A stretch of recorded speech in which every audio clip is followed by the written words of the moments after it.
Глава 221. Массив, убивающий демонов. Все громовое государство, бесчисленные жители, с тревогой ожидали новостей. Это катастрофа. 3 маркиза пропали. Штормовая кавалерия громового государства уничтожена. С громовым государством покончено. В ближайшее время нападет демон. Бегите, спасайте свои жизни. Сын маркиза Запада, сын маркиза Золотой Стрелы, единственная дочь маркиза Божественного Ветра и Гения, участвовавшие в битве, исчезли. Громовой город вот-вот взорвется, вернулась небольшая группа кавалеристов. От разорванной плоти валил черный дым, они сильно кровоточили. Все были потрясены этим ужасающим зрелищем. Демон собирается нападать. Бегите. Паника распространилась быстрее, чем эпидемия, и всего за несколько часов громовой город окутал страх. Собрав родных и имущество, все приготовились бежать. Никогда прежде в истории громового государства не было такого масштабного отступления. Если все покинут громовой город, он станет мертвым городом. Это была столица государства, солдаты громового государства пошли им навстречу, чтобы остановить их. Когда толпе перекрыли дорогу, она закипела страхом и гневом. Проклятие! Вы не смогли защитить громовой город, а теперь не даете нам сбежать. Вы убьете нас раньше, чем демоны. Почему бы вам не поторопиться? Бесчисленные горожане злобно нападали на армию, в громовом городе царил хаос. Бесчисленные дома горели, а солдаты, окружая бунтовщиков, забивали некоторых до смерти. Мама! Мама!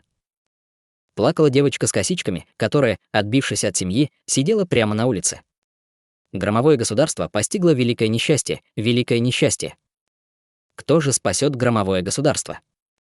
Глядя в темное небо громового города, старик печально выл. Сплюнув кровью, он рухнул на земь. На улице застыла ошеломленная Мэн Ин. Как это произошло? Как они могли потерпеть поражение? Это было невозможно. Линьму и Фан Хань кинулись вперед. Госпожа, здесь опасно. Мы должны отступать. Нет, Чутянь еще не вернулся. С уверенным видом произнесла Мэн Ин. Пока он не вернулся, надежда еще есть. Увидев твердый взгляд Мэн Ин, они беспомощно посмотрели на нее. Дело было не в том, что они не верили в босса, а в том, что даже 3 маркиза пропали. Пока громовой город полыхал бунтом, вернулись маркиз Запада, маркиз Золотой Стрелы и маркиз Божественного Ветра.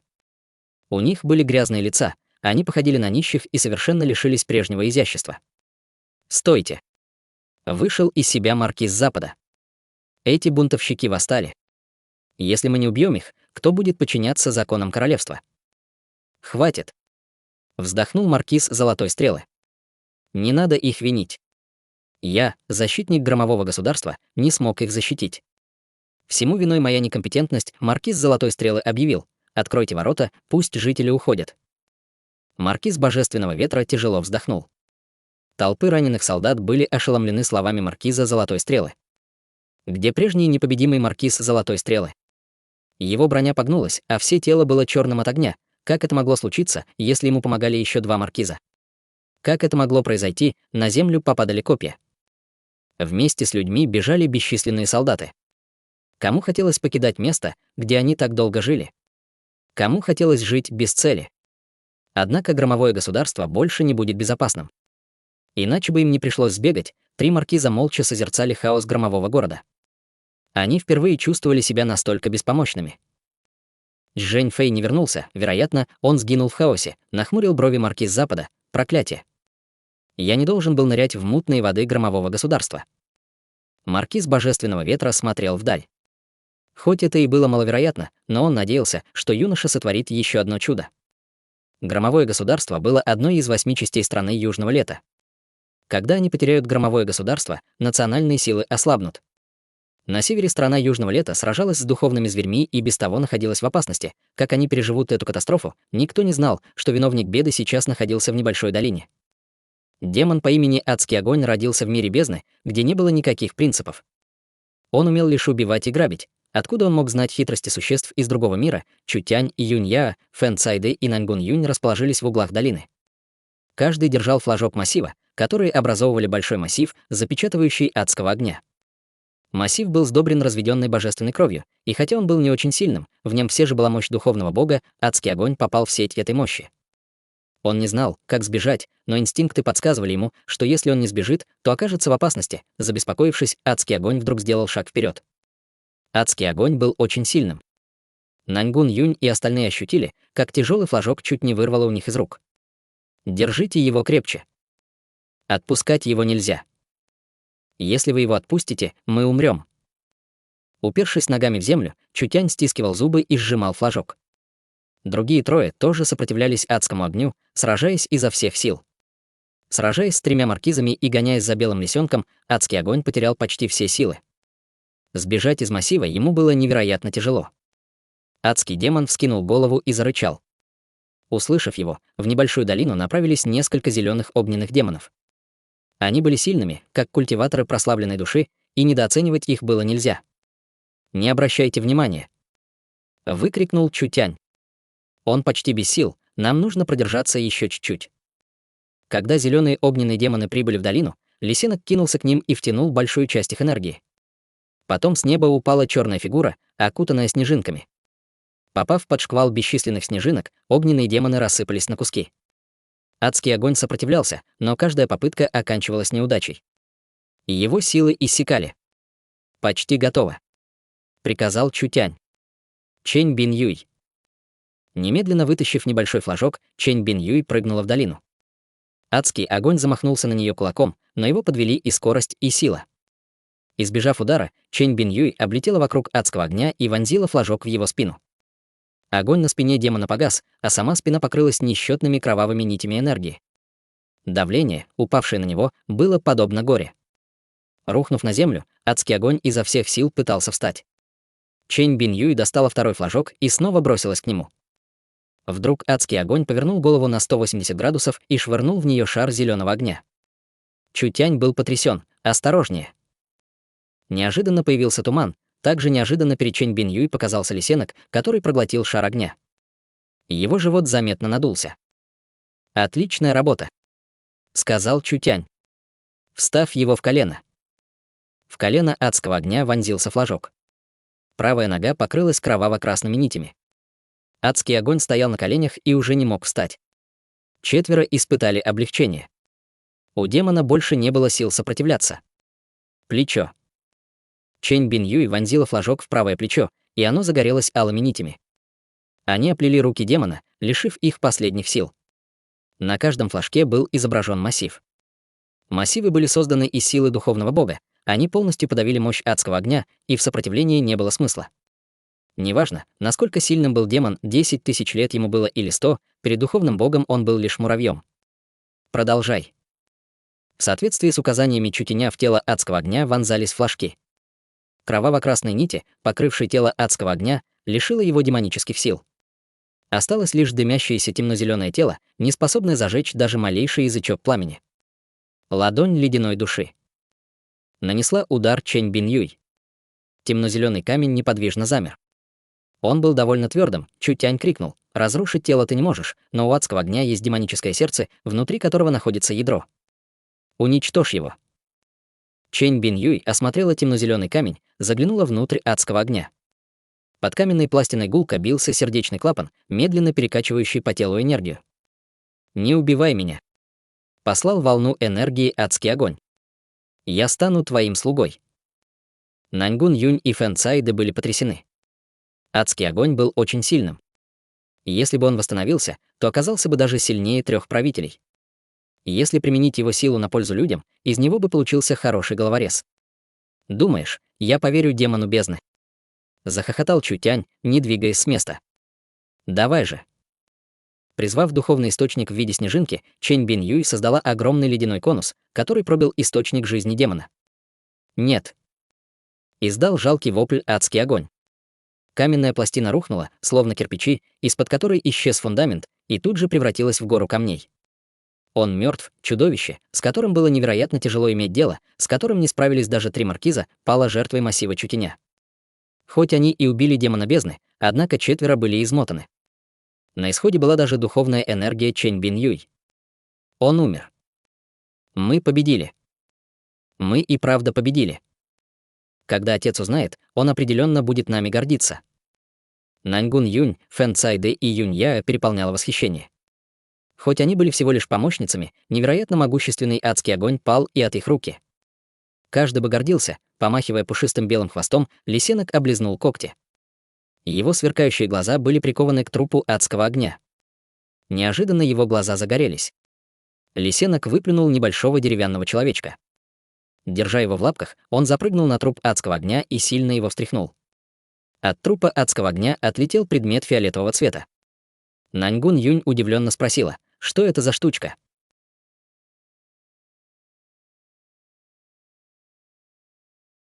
Глава 222. Поглощая пламя бездны. Духовная марионетка. Чутянь узнал предмет, который лисенок держал в лапках. Это был невероятно ценный предмет, способный, защищая душу, заменить тело. Пока лисенок высасывал душу адского огня, обычная духовная марионетка спасла призрак адского огня. Лисенок мягко сжал марионетку. Душа адского огня взорвалась. Вспыхнув, она изменила форму, и перед ними появился крохотный адский огонь. Он был уже не таким сильным, как до убийства, но аура, окружающая его, была очень сильной. Он мог сразиться с одним из 8 маркизов Южного лета. Важнее всего было то, что у адского огня не было сознания. Его полностью контролировал лисенок. Фэн Цайдэ и Наньгун Юнь были поражены. Что это за магия?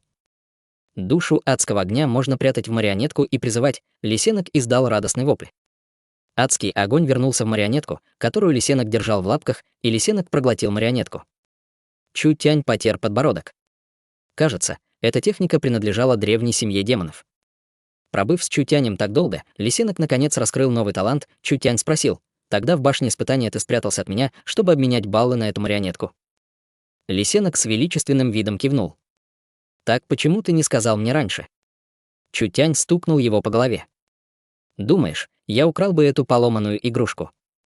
Лисенок не скрывал презрения. «А кто тебя знает?» — Чутянь продолжил. «Кажется, эта техника призыва души принадлежит древней семье демонов. Я не думал, что ты сможешь выучить эту технику. Так почему ты велел адскому огню спрятаться?» Лисенок изобразил несколько жестов. Техника лисенка была ограничена. Духовная марионетка была предметом высшего класса, но захватывать душу было лучше, пока существо еще живое. Душа была полна жизни, и ее можно было использовать еще долго. Адского огня убили, и теперь его душа разлагалась. Несмотря на то, что лисенок спрятал ее в духовной марионетке, продержаться она могла еще 2 месяца. Как только душа иссохнет, от нее уже не будет толку. Лисенок мог вызывать адского огня 3 или 4 раза. Первый раз он потратил на проверку, и осталось всего 3, и лисенок не хотел тратить эти шансы без необходимости, духовная марионетка стоила недешево. Но эффект был таким, что лисенок не мог от нее отказаться. По крайней мере, владея душой адского огня, лисенок мог сражаться, как культиватор 9-го уровня пробужденной души. «Не буду на этот раз с тобой спорить», — с яростью сказал лисенку Чутянь, «не дай бог такое повторится». Лисенок послушно кивнул, но про себя подумал, кто знает, осмотрев камни, валяющиеся повсюду, Наньгун Юнь спросила, что мы будем с ними делать. Это материал из бездны, который может храниться еще 1000 лет. Это хороший материал, его нужно собрать, все согласились.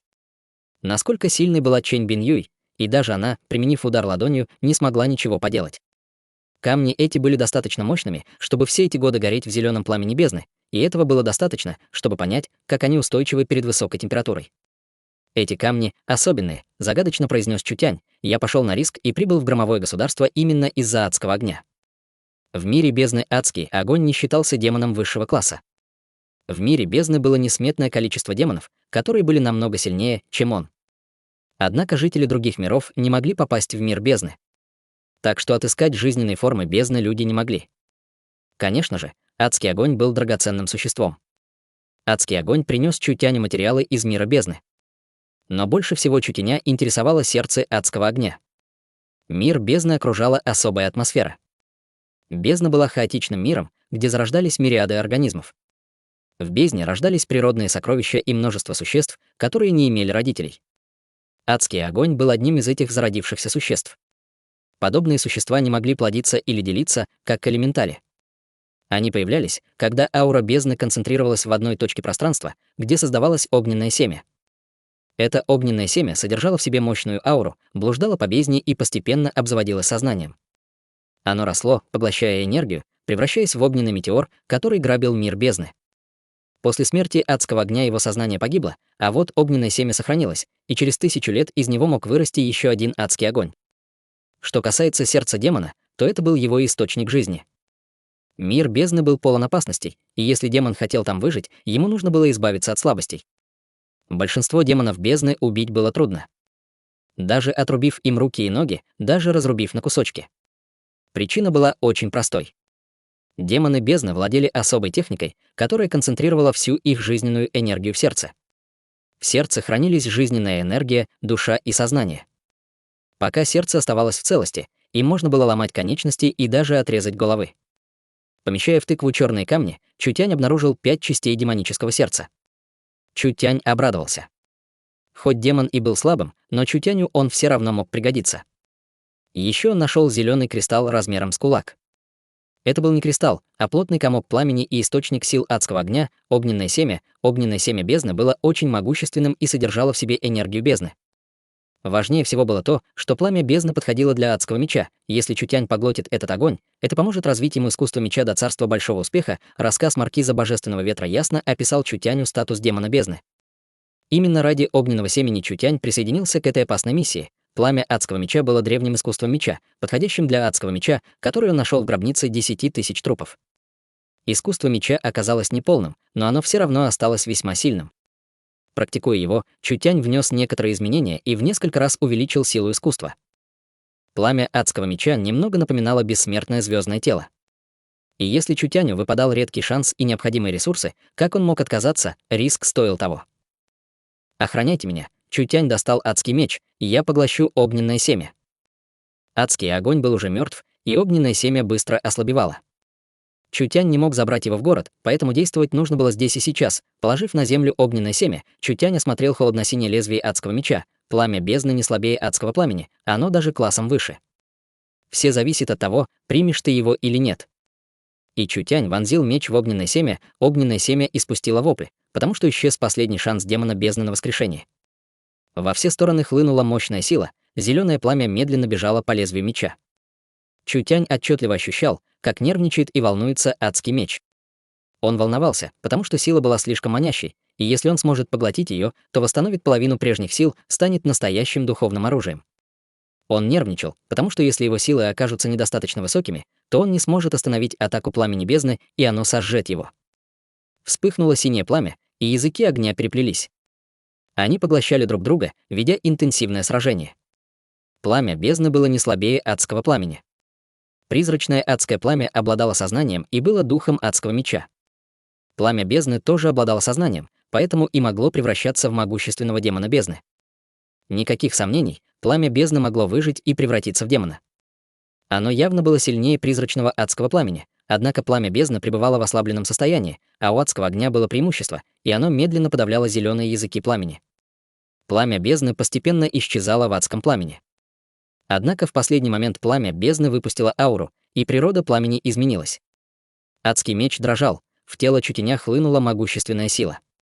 Пока адский меч поглощал пламя бездны, в тело Чутяня лилась сильная духовная энергия. Чутянь отчетливо ощущал ее силу, которая приближала Чутяня к прорыву. Чутянь обрадовался. Эта духовная энергия оказалась достаточно чистой, чтобы он прорвался на 4-й уровень пробужденной души, она была исключительно естественной. Демон бездны был очень сильным, и Чутянь, поглотив его мощь, легко мог совершить прорыв.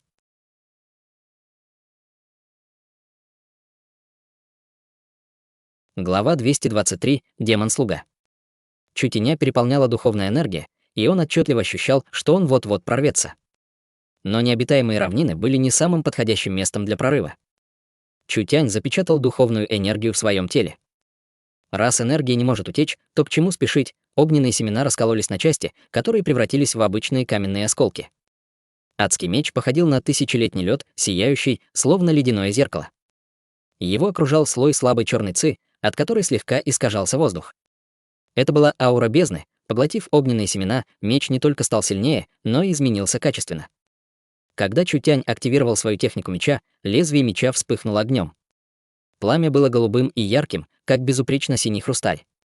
Пылающая синяя ци меча вырвалась на свободу, и большой камень, находящийся перед нами, раскололся надвое. На осколках камня остались языки пламени, которые стремительно разгорелись. Пламя поглотило камень, превратив его в пепел, не оставив от него и следа.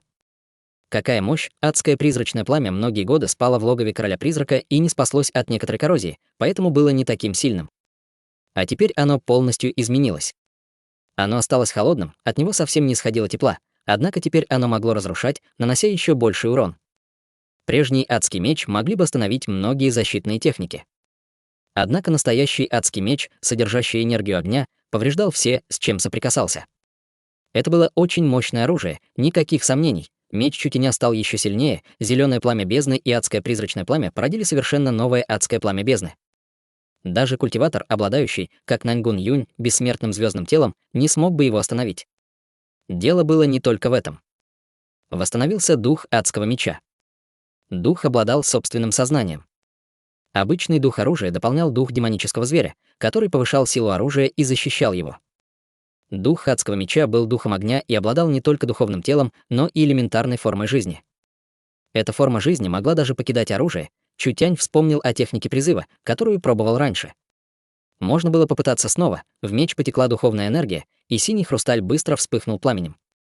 Пламя вытекло рекой и быстро образовало человеческий силуэт. Это огненный демон. Удивленно закричали Наньгун Юнь и другие.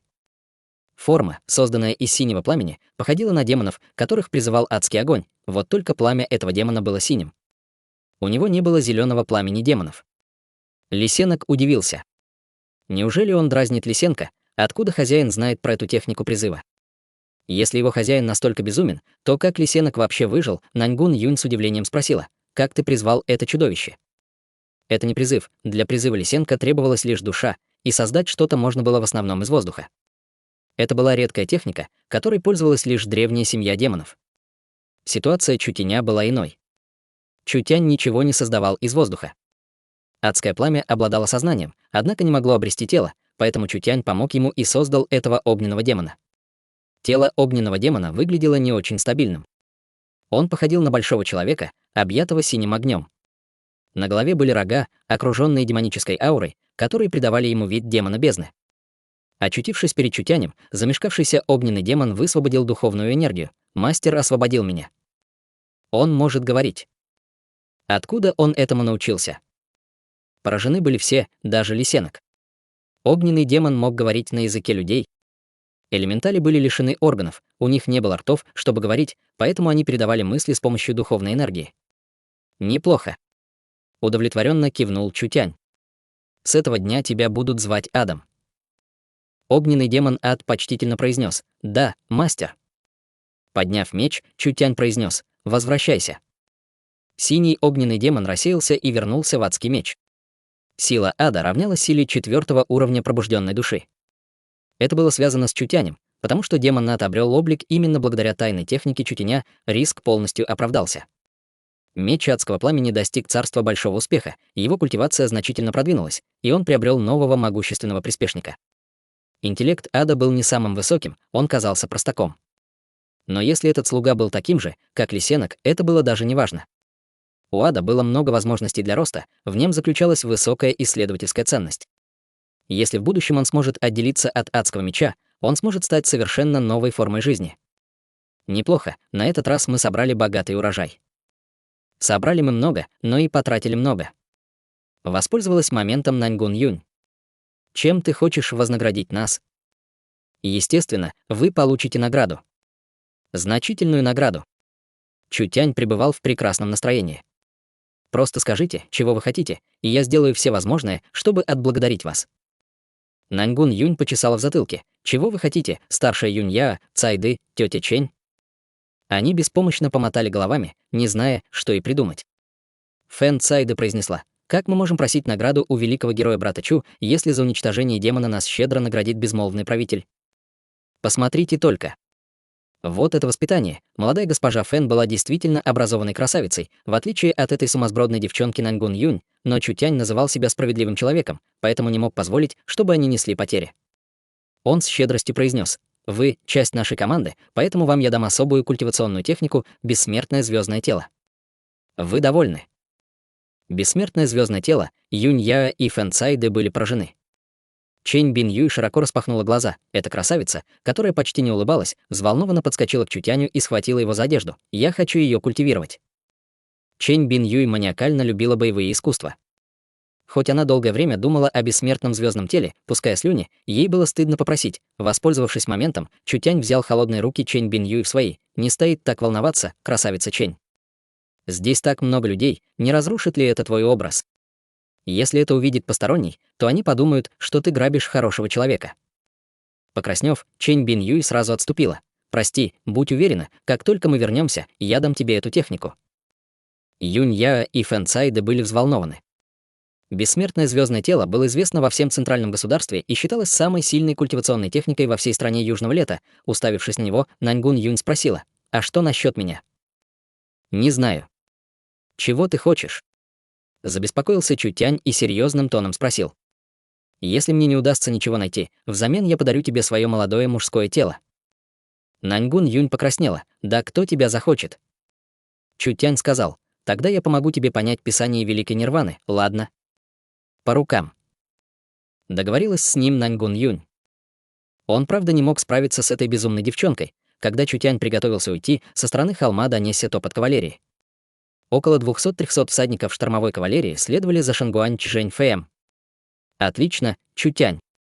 Ты и правда посмел дезертировать». Прозвучал резкий голос Шангуань Чжэньфэя, хотя самого его еще не было видно. Юнь Яо улыбнулась. «Что за шутки? У тебя глаз нет?» Чутянь убил демона. В долине осталось лишь зеленое пламя, и больше ни следа битвы. Чутянь уничтожил даже каменные останки адского огня. Неужели Шангуань Чжэньфэй поверит словам Юнь Яо? Неужели Чутянь победил демона? Что за бред? Холодно улыбнувшись, Шангуань Чжэньфэй произнес: «Ты не только дезертир, но и лжец. Это просто непростительно». Наньгун Юнь сердито выкрикнула: «У тебя глаза в заднице. Чутянь уничтожил демона бездны и спас тебе жизнь, а ты еще смеешь нести такую чушь». «Вы слышали?» — закричал Шангуань Чжэньфэй, повернувшись к кавалерии, не веря, что они могли справиться с чудовищем. «Эти дезертиры придумали самое абсурдное оправдание, мы не можем их простить.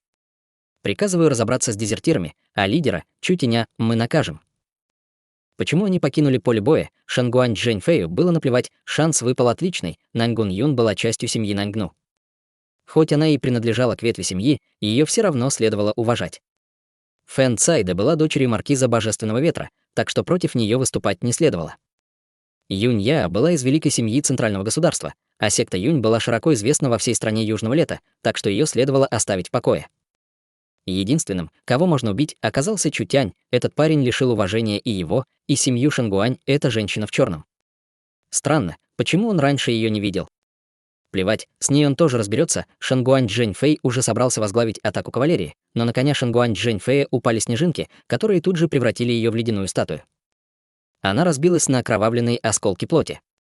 Шангуань Чжэньфэй тут же рухнул на земь. «Ты, Шангуань Чжэньфэй, не ожидал, что женщина в черном окажется такой сильной».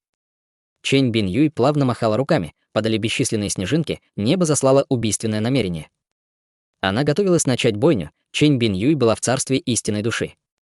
Если бы кавалерия тронулась с места раньше, они могли бы стать для Чэнь Бин Юй угрозой, но теперь справиться с ней было невозможно. Чэнь Бин Юй могла убить их всех. Шангуань Чжэньфэй удивленным тоном произнес: «Чутянь, ты приказал кому-то напасть на войско королевства. Хочешь, чтобы тебя обвинили в государственной измене?» Обвинение в дезертирстве. Обвинение в государственной измене. Он действительно умел оклеветать человека.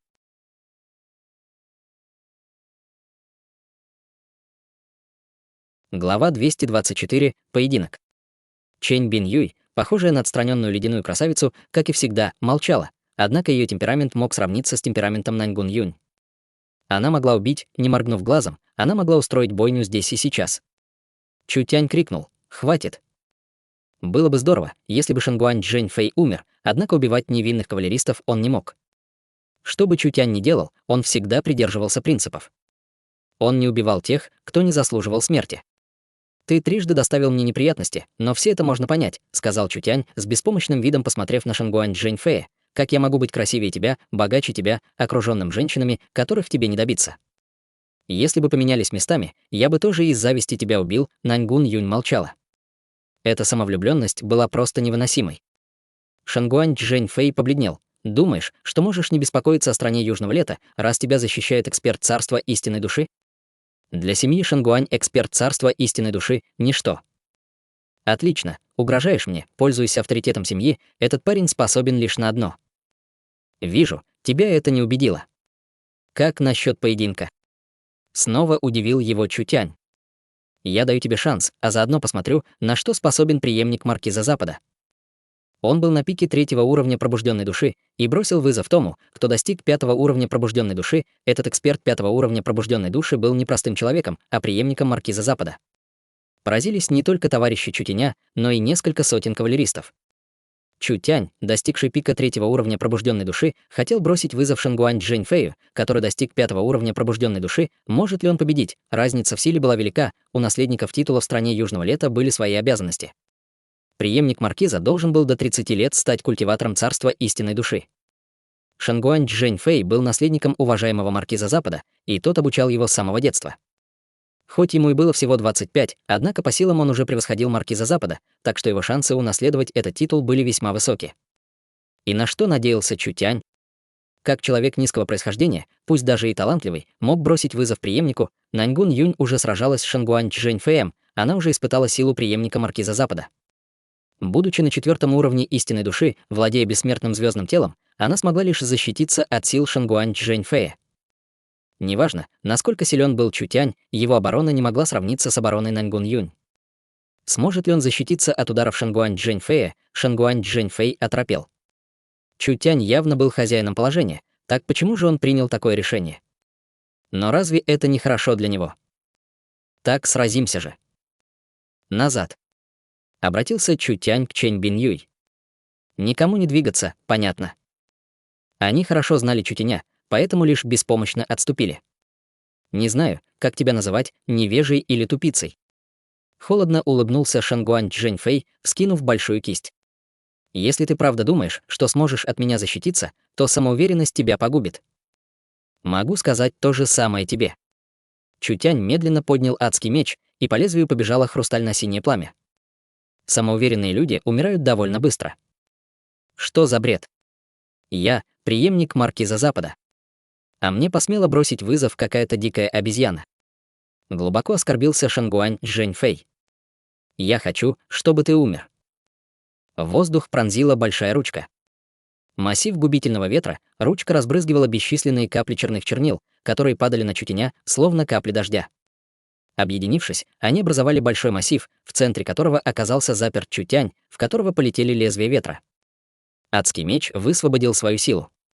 Чутянь сразу же исчез, а меч, расколов массив, устремился к Шангуань Чжэньфэю. Что это за сила? Он так легко уничтожил массив, чтобы отразить удар. Шангуань Чжэньфэй схватил перо, и его окружили синие искры. Чутянь ударил с другого направления, но Шангуань Чжэньфэй, взмахнув рукой, отразил и этот удар.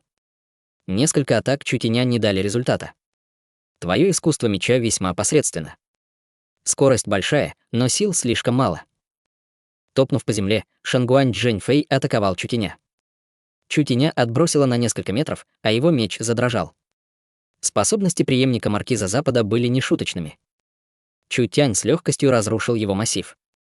Но и он легко справился с искусством меча Чутяня. Хотел бы я знать, на что ты будешь способен, когда у тебя в руках уже не будет этого меча? Насмешливым тоном спросил Шангуань Чжэньфэй. Следи за моим оружием. На кристально-синем лезвии адского меча появился слой темной энергии. Чернила рассыпались на руны, которые образовали большую печать. Рука Чутяня рухнула. Адский меч стал в 1000 раз тяжелее, и он не мог поднять его. В чем дело? Твой меч запечатан. С гордостью спросил Шангуань Чжэньфэй. Эта атака уничтожила твой меч, а следующая уничтожит тебя. Что за жалкие навыки? Чутянь призвал адское пламя пустоты, и оно вмиг высушило печать на лезвии меча.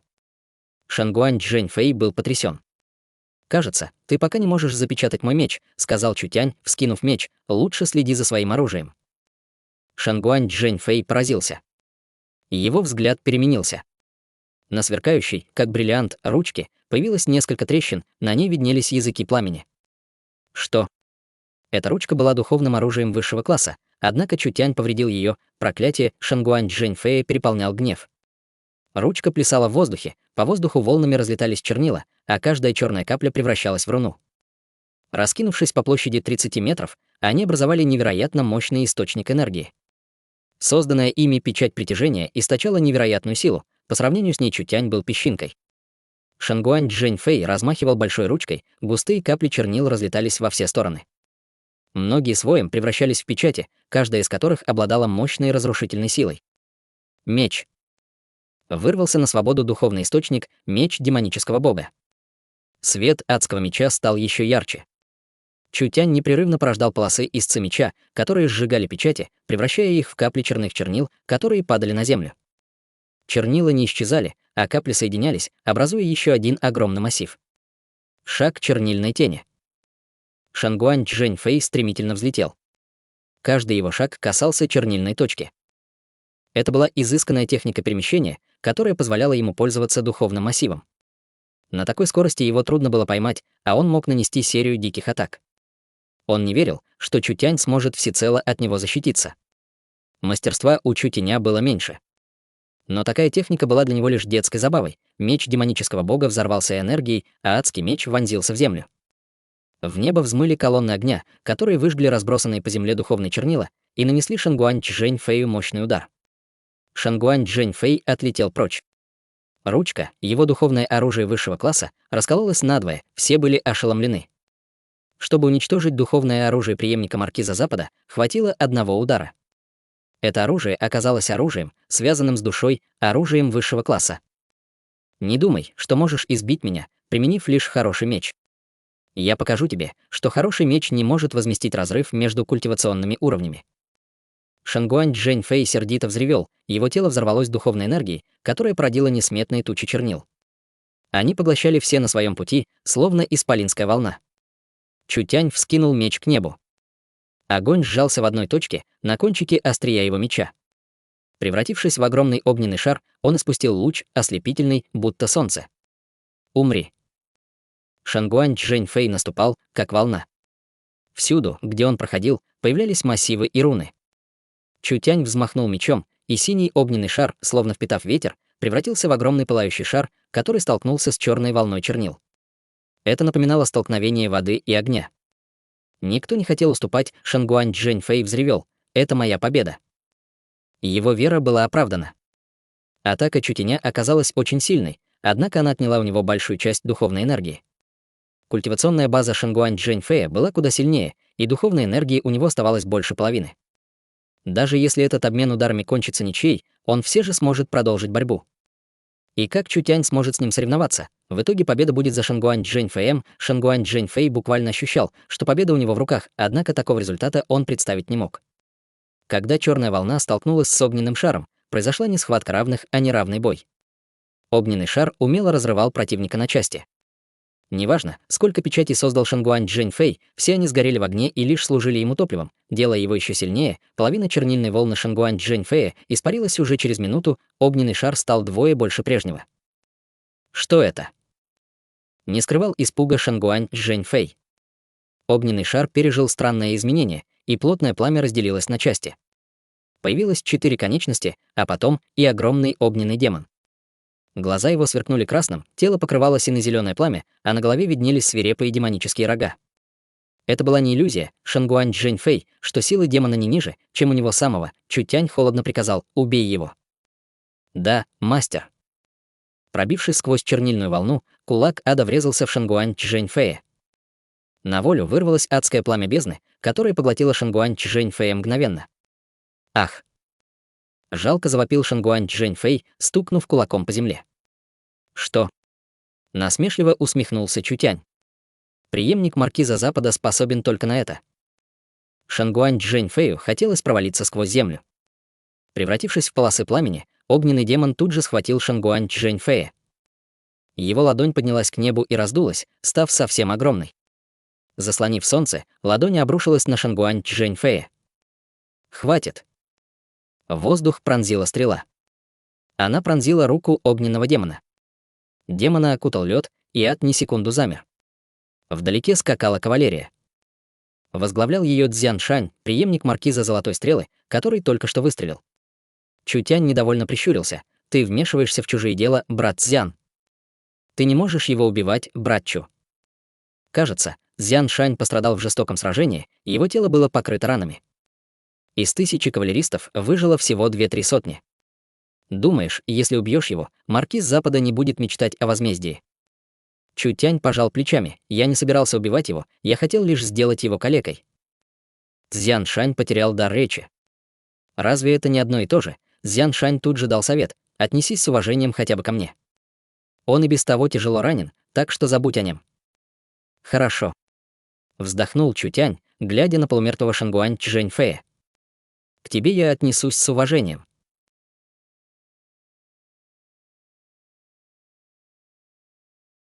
Глава 225. Спаситель громового государства. Спустя несколько часов беспорядков граждане громового города выстроились в длинной очереди, собрав пожитки и членов семьи, приготовившись к новой жизни, полной блужданий. Естественно, жители такого большого города, как громового города, на самом деле не могли сбежать. Люди, собравшиеся уходить, были или торговцами, или культиваторами, или теми, кто обладал властью и деньгами, кто мог заработать на жизнь даже за пределами громового города. Более бедные жители громового города не уходили, потому что все, что давало им средства к существованию, осталось в громовом городе. Как они могли заработать на жизнь, покинув его? Если они покинут громовой город, они станут деревьями, лишившимися корней. Если они покинут громовой город, выжить им будет очень тяжело. Если они покинут громовой город, они погрязнут в нищете. Трехвековый громовой город не проигрывало центральному городу.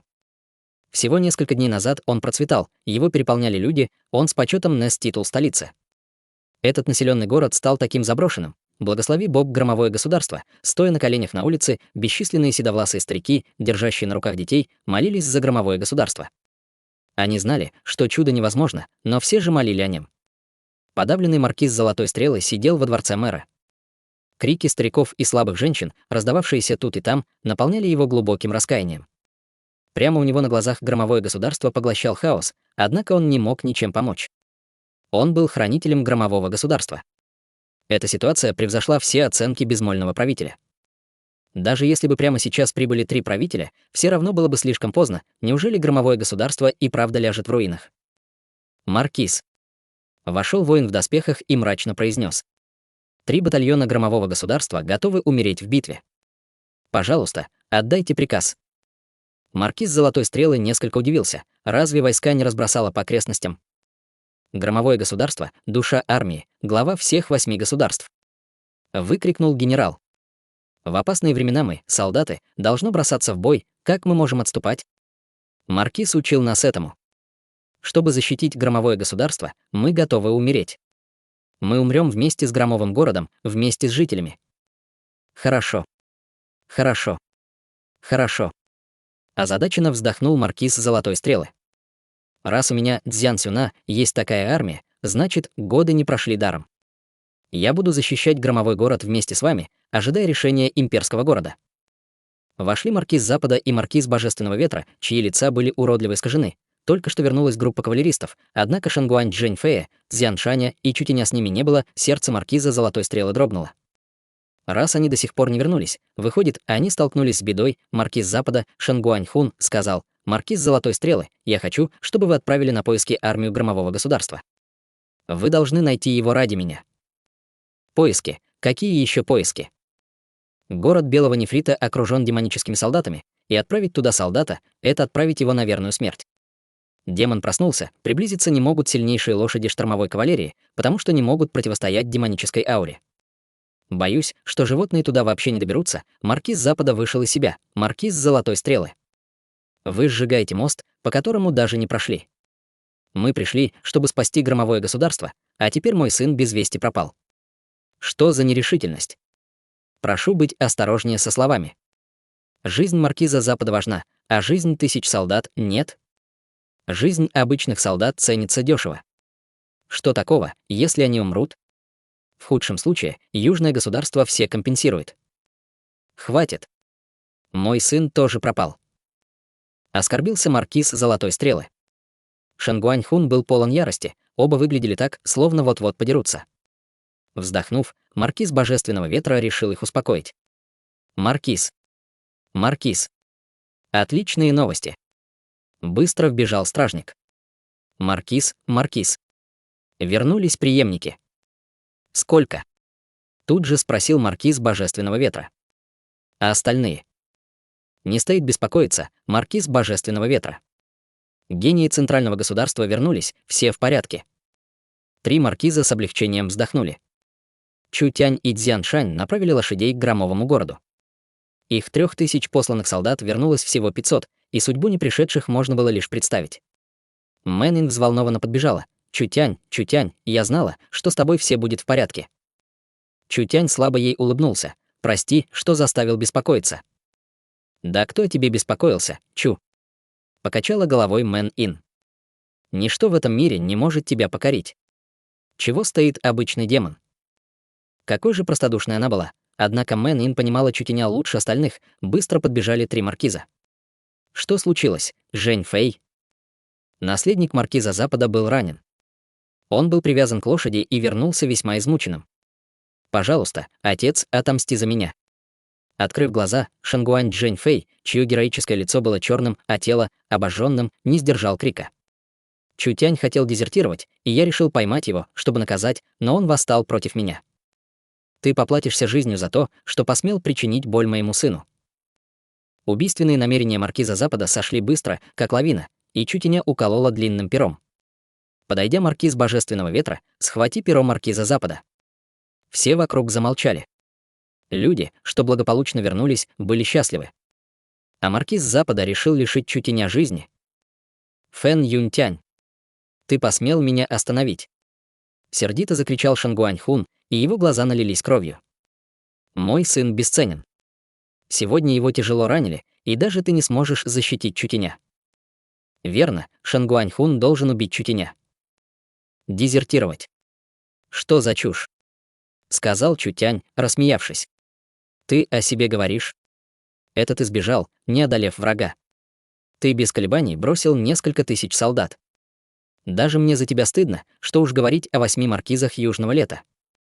Маркиз Золотой Стрелы и маркиз Божественного Ветра смутились. Этот выродок действительно был не очень-то вежливым, Шангуань Хун сверкнул налившимися кровью глазами. Ты смеешь спорить со мной? Когда ситуация ухудшилась, 3 маркиза отступили. В конце концов, кто будет ждать, пока его убьют?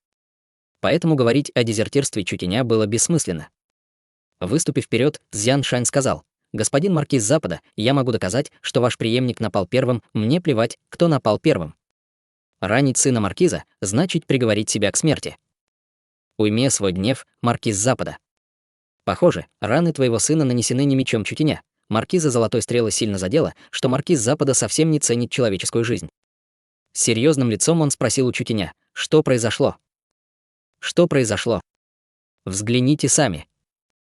Чутянь достал тыкву и похлопал ее по боку. Всю улицу тут же занял огненный демон по имени Ад. Мэнин широко распахнула рот. Что это за штуковина? Демон был мертв, однако темно-зеленое, как нефрит, тело и могущественную ауру бездны воссоздать было нельзя. 3 маркиза, сражавшиеся с демоном, сразу поняли, что это труп адского огня. 3 маркиза были поражены. Маркиз Божественного Ветра не скрывал дикой радости. Это чудовище создано из демона, вы его убили. От этих слов граждане, окружающие их, задрожали. Это и была главная причина бедствия, нависшего над громовым государством. Столкнувшись с тревожными выжидающими взглядами, Чутянь без колебаний заявил: «Демон бездны мертв. Теперь громовое государство в безопасности». Воцарилась тишина. Как это могло случиться? Если демоны не смогли победить 3 маркиза, то почему получилось у него? Эта новость была внезапной, новость шокировала, и все замерли, не зная, как реагировать. Вы все оглохли. Взволнованно стиснула кулаки Мэн-Ин. Она знала, что Чутянь способен на это, она знала, что Чутянь на все в этом мире способен. Она тут же выкрикнула: «Злого демона победил Чутянь из центрального государства. С этого дня громовое государство в безопасности. Вы все в безопасности. Теперь всем можно возвращаться домой». Глаза Мэн-Ин покраснели, потому что она видела беспорядки громового города, которые произвели на нее сильное впечатление. Мэн-Ин осознавала боль и беспомощность каждого жителя, и теперь все стало в порядке, это было прекрасно, больше не нужно было бояться. Дети могут вернуться домой, и никто не будет выгонять их силой, молчали жители громового государства долго. Разве это было не чудо, о котором они молили? А теперь чудо явилось им, и они не могли в него поверить. Это была правда. Это действительно была правда. Ошеломленный маркиз Золотой Стрелы смотрел на темно-зеленый труп демона. Подойдя к Чутяню, он низко поклонился ему. «Ты — спаситель громового государства. Я благодарю тебя от миллионов жителей громового государства». Все разразились хвалебными криками. Маркиз Золотой Стрелы всецело их поддерживал. «Да здравствует! Да здравствует! Да здравствует Чутянь! Да здравствует громовое государство! Герой громового государства спас громовое государство». Бесчисленные жители задыхались от рыданий. «Спаситель спас нашу семью. Пожалуйста, позволь тебя поблагодарить». Перед Чутянем упал на колени высокий крепкий мужчина. Следом за ним поклонились несколько тысяч жителей, поклонились людям из центрального государства. Это зрелище потрясло Наньгун Юнь и Юнь Я, Чэнь Бин Юй, Фэн Цайды и Мэн Ин до глубины души. В конце концов, это далось нелегко. Когда Чу Син Хэ был в расцвете сил, куда бы он ни пошел, все падали перед ним на колени. Но они вынуждены были падать на колени из-за его ужасающей силы.